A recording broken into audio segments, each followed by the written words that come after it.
Good evening, guys. India has seen the introduction of insolvency resolution process for the personal guarantors to corporate debtors.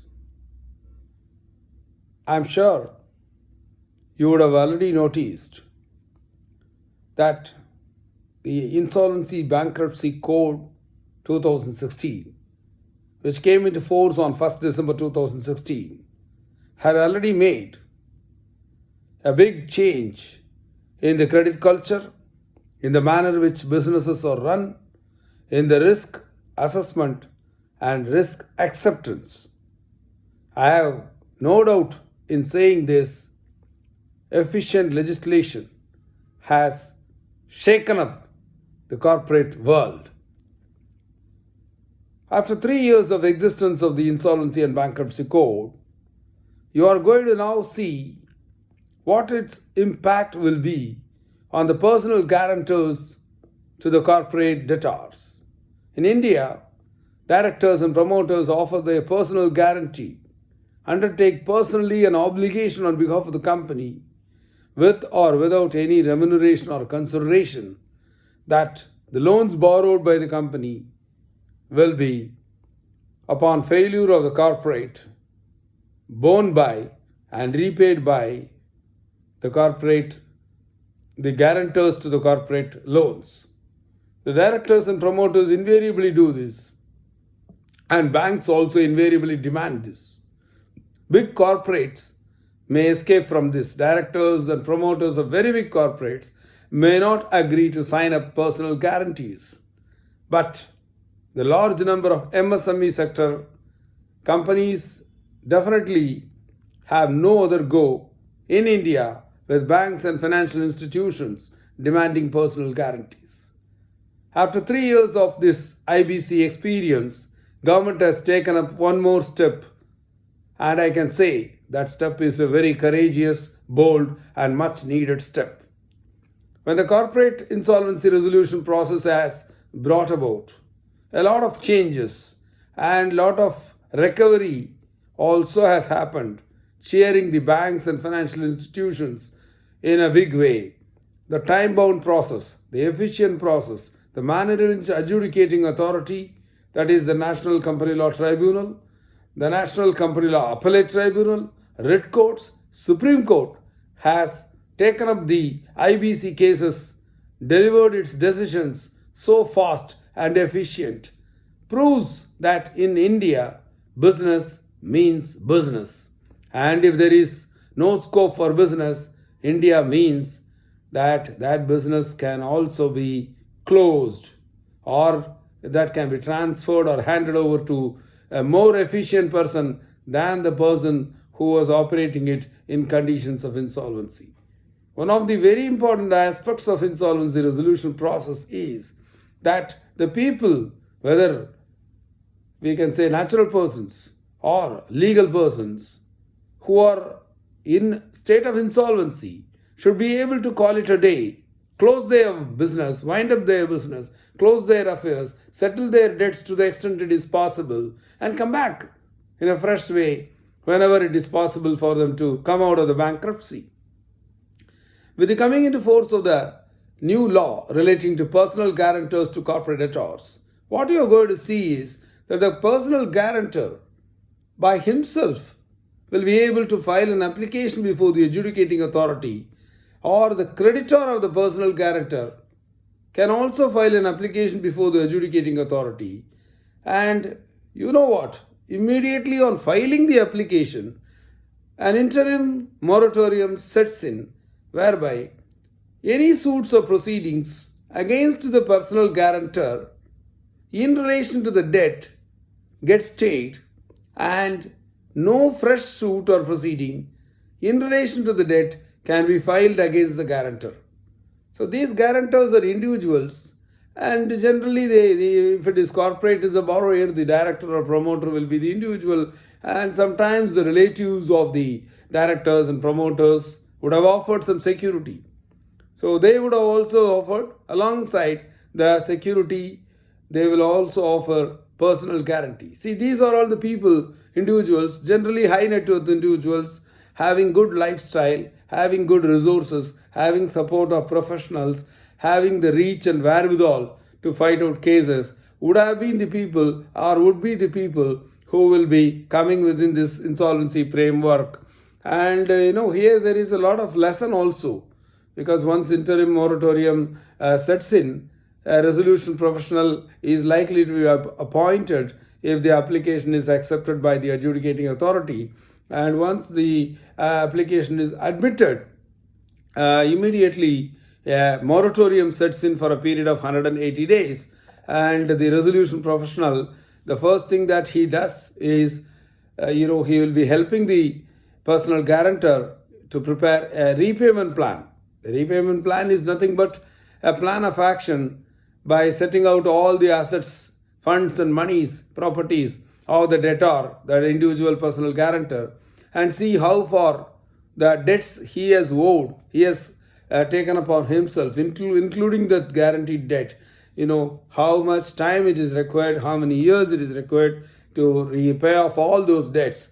So during this repayment plan period, the debtor will continue to be taking all the efforts. He will do his business, he will be dealing with people, he will be contracting, and there is no bar in doing that. However, the repayment plan should not be jeopardized. Whatever is agreed, even the repayment plan can provide. The resolution professional will run the business, sell the assets or realize the assets, recover monies, and then ensure that the repayment plan is properly implemented. Suppose the application is not admitted, creditor can immediately apply to the adjudicating authority for bankruptcy against the personal guarantor. Similarly, after the repayment plan is sanctioned, suppose it doesn't work, suppose there is a failure of the repayment plan, in that case also the debtor or the creditor can move the adjudicating authority for commencing the bankruptcy provisions.